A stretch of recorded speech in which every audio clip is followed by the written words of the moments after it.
Ladies and gentlemen, my name is Nathan, one of the executive directors of the Election Truth Alliance, and this is your update video about kind of what's going on with the ETA right now. Some of the things we'll talk about is we'll talk about some recent media attention the ETA has gotten. Then we'll, kind of close out with a update for our Pennsylvania lawsuit and kind of next steps as we're going forward.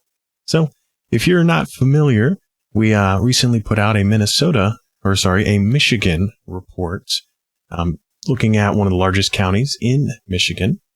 And because of that, we were actually reached a news entity named the Michigan Advance reached out to us and actually did a little bit of an interview. So we're actually going to very quickly go through this. This will be the first time we actually talk through some of the, publicity around our concerns of the 24 election, our analysis of some of these states, and then keep an eye out because we are going to be putting out a report for Minnesota going back a few elections. And we'll actually be talking a little bit about the 2020 election data and maybe even 2016 in the near future, and that will come up. So let's jump into this real quick. I'll try and keep these updates short. There'll be some more updates as we go forward. Lily and Pingy, who you'll at some point meet. If you haven't already, by the time this video goes out, there'll be other faces with the ETA putting out some updates for you and making the data more approachable. The title is Disputed Data, Familiar Claims. Michigan officials push back on 2024 election doubts. All right, and this was put out at the end of January. Very briefly talk about how we did a Wayne County analysis and mentions the effect we were seeing in Michigan and Wayne County, where precincts with higher turnout saw a higher vote share across all of those precincts to Republican candidates. They very quickly, talk about how the concern we're saying is this could almost be algorithmic, almost computer generated, which, and they dive into a little bit of the details here. It's very, very decent overview there. Now, they did reach out to some other people. So they say election officials, right? Scholars say analysis lacks understanding of voter behavior. And we get some individuals quoted. So Canton Township Clerk Michael Segrist, hope I pronounced his name right, I apologize. They said the outcome of the 24 election is unsurprising if you factor in socioeconomic factors that the ETA report largely ignores, right? They're talking about demographics. They're talking about, I think, they bring up here Gaza. They talk about other political aspects that would create effects to the way voters vote. He said he's seen these, things before, where people who maybe are a little too smart for their own good kind of work themselves up into using statistical analysis models that work for like mass production of grommets, but doesn't actually work when looking at voters, is pretty much what he's saying. That's really interesting. And then here's a photo of the gentleman here that they quoted. I think that was an interesting take. Let's jump into the major pieces, right? So he talks about, not understanding the factors of voters. Well, if you actually look at our report, that's one of the largest pieces, is we say, standard demographic factors, which we accounted for in our analysis. We have PhD level individuals who actually kind of went in and dug up the demographic data, compared it, and actually, did some regressions using that to determine, does that change the effect we're seeing, which it doesn't. And we actually say that, right? Population size, age, race, education. It's not accounting for this effect, and I'll show you the effect here in a moment. And we controlled for those, the demographics. And then the other piece he says as well is we don't understand what we're saying. It's kind of what the summed up piece is. We're just applying math, science, and statistics in a way that hasn't been done before, and we don't actually know what we're saying. And I think that's really interesting, given our report is based upon the work of these election experts, right? These are people who have put out papers, for example, Statistical Detection of Systematic Election Irregularities back in 2012 by Klimek, who we cite all the time, and Klimek et al. And then here's his actual paper right here. And so they're saying we don't actually know what we're doing, but we are directly applying the work of credible experts that are cited. I think this paper alone is cited over 120 times or so across the spectrum. And is well accepted in saying that Russia is exhibiting effects that are consistent with vote manipulation. And that is what their work continuously highlights. So to say that we're not applying methodologies that are useful to looking at elections, well, I would disagree. So we kind of move on. They cite a academic individual here, Stanford political science professor, Justin Grimmer. I looked him up. He's covered a few different things. I think he covered a little bit of the 2020 election concerns at large as well. And they said, a heat map in our report, which does show correlation between voter turnout and vote share for a candidate. They said that mirrors concerns of the 2020 election. He's pretty much saying he's seen this thing before, right? Where the conclusions were not supported by the analysis. He's saying, we're almost seeking an outcome and then trying to support it with documentation, evidence, or data. And then he goes on to say a more credible report would begin by laying out standards that had previously been successful at identifying voter fraud and testing the data against those standards. As they do say, they do quote me a little incorrectly here. They say, but Taylor says that's by design in response to the motivated by baseline skepticism. And then you have these sorts of bad statistical analysis happening.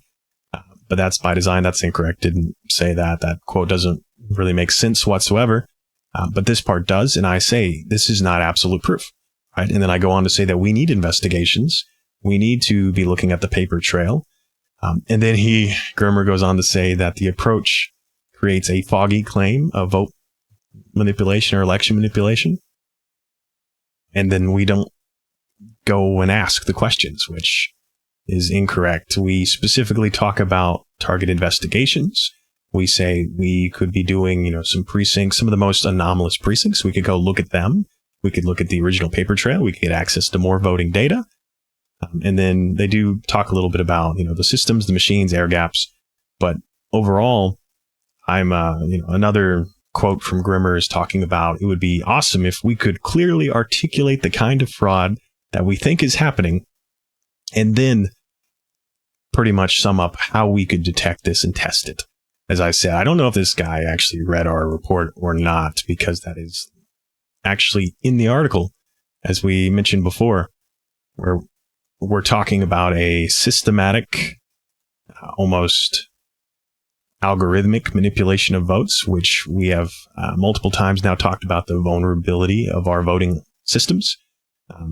We're told their systems are not connected to the internet, and yet there are multiple news entities that have reported on finding voting systems online, voting systems connected, voting systems having cellular modems in them, not to mention the system that compiles all of the data at the county level is a election management system that may or may not also be connected to a network. So I think, as we said, we want to look at the paper versus the digital reports and determine if there is any problem as those votes are being counted and relayed digitally.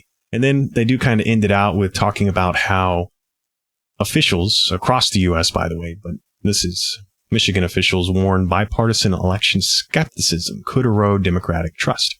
Yes, it could. It could erode trust in our democratic process.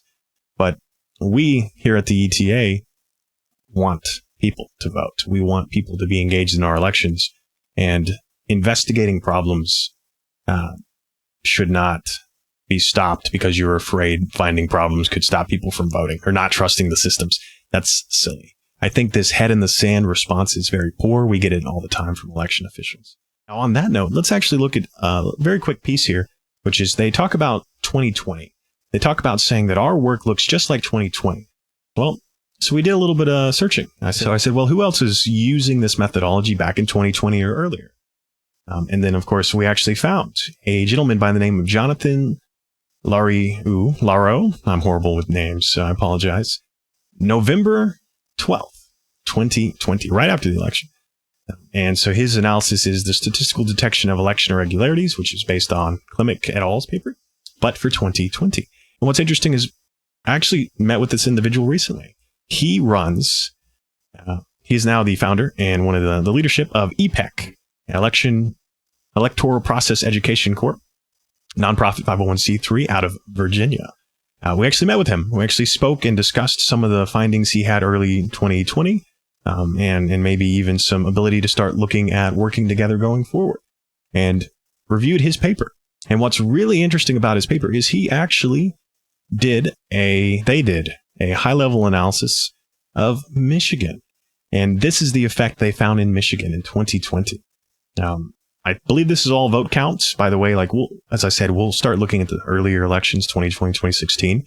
You need to be very meticulous because I always like to break it down by counties because counties are kind of their own little elections. And I love to do multiple counties and then the state at large. So I believe this is all of the state.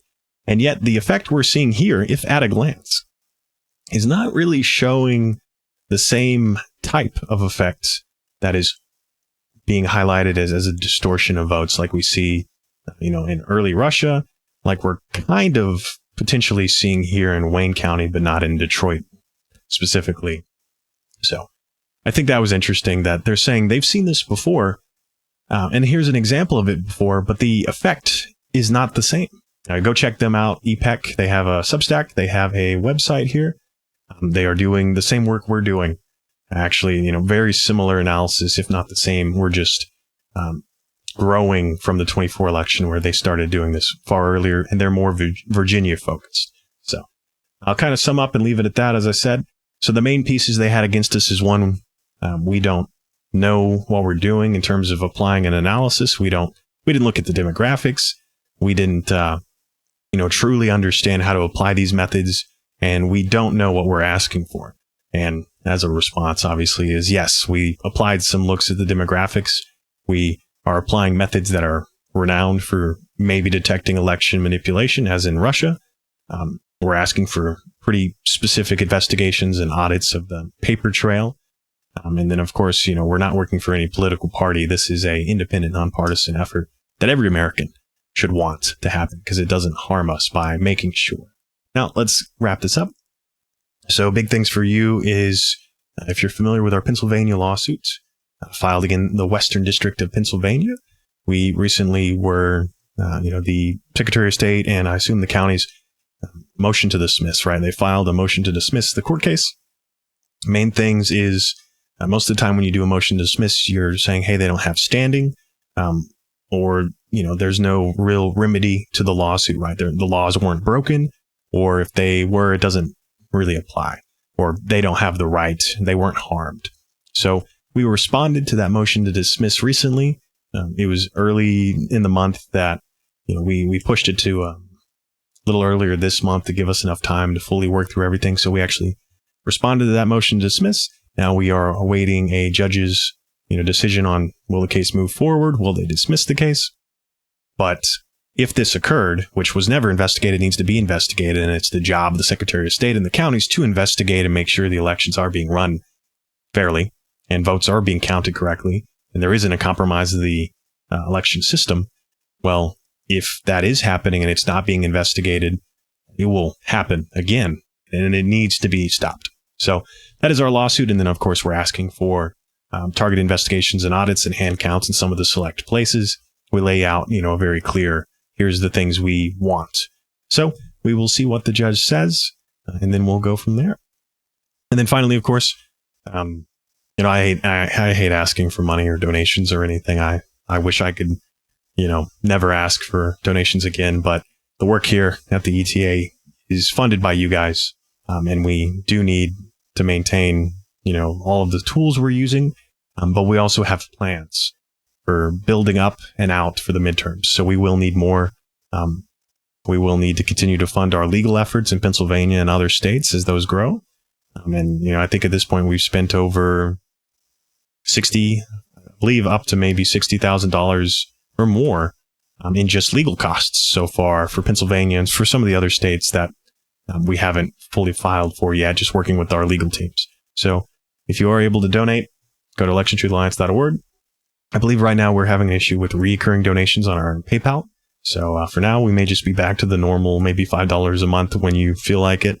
But if you can donate to keep fighting this fight, absolutely appreciate it. If you want to help in other ways, please sign up to volunteer. At this point, we're looking for a lot of social media skill sets. We're looking for a lot of web design and development, a little bit more of the software. So if you think you are a good match, please drop us a form or send us an email at board@electricityalliance.org. We're going to want to grow the team as we go. And this is going to be a fight that, we've got the whole year to prepare for. So we are gearing up for the midterms. I'm not going anywhere. And as you'll meet some of our other ETA members as things progress, they're not going anywhere either. So thank you guys so much. Appreciate all the support. I want you to stick with us. I want you to get ready, right? Prepare to vote. Check your registration. We'll have some initiatives as we go forward. So thank you so much. And don't forget to like and subscribe if you haven't. Please follow us on our YouTube channel, on our Substack, on our newsletter, because we're going to have a lot more as we go forward. So thank you guys. Take care. Be safe.